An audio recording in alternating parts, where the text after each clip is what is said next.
Gireklamo sa mga mulupyo ang pundok sa mga basura sa bakanting luna sa Barangay Linaw, Talisay City. Sa pakisusi, nasuta nga ang mga mulupyo sa silingang lungsod ang nanglabay. Si Femari Dumabok sa Balitang Barangay. Sud na matud pa sa pipila ka semana na bantayan kining pundok sa mga basura sa bakanting luna diya sa Barangay Linaw, Dakbayan sa Talisay. Reklamo sa mga mulupyo nga nabantayang mudaghan ng basura atol sa kagabion. Ug tungod kay napundok na ang mga basura, manimaho na usab ang ilang lugar. Hinungdan nga gipadadaan ni Edwin Yerves, Assistant Head sa Talisay City Ecological Solid Waste Management, ug iyang mga sakop sugod sa niaging semana aron bantayan na ang dapit.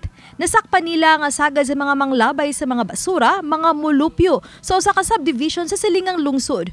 Gipasaylo una ni Yerves ang mga nakalapas sa balaod, apan gipasidan-an nga kun masakpan pag-usab nga mulabay og basura sa maong dapit, isyuhan na sila og citation ticket aron makamulta og 1,000 pesos.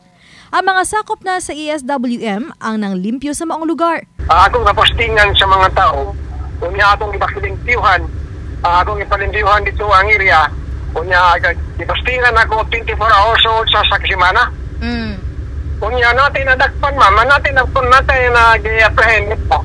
Nga, confirm good siya nga taga kasi Casimiro subdivision coming from Mindanilla. Gibutangan na sa Bugkaratula ang dapit nga nagpasidaan nga dili labayanan og basura ang palibot. Gawas niini nasabutan usab sa SWM ug sa mga opisyal sa barangay ganihang buntag nga may mga tanod ug sakop sa SWM nga mag-grooving sa dapit aron motabang sa pagbantay niini 24 oras.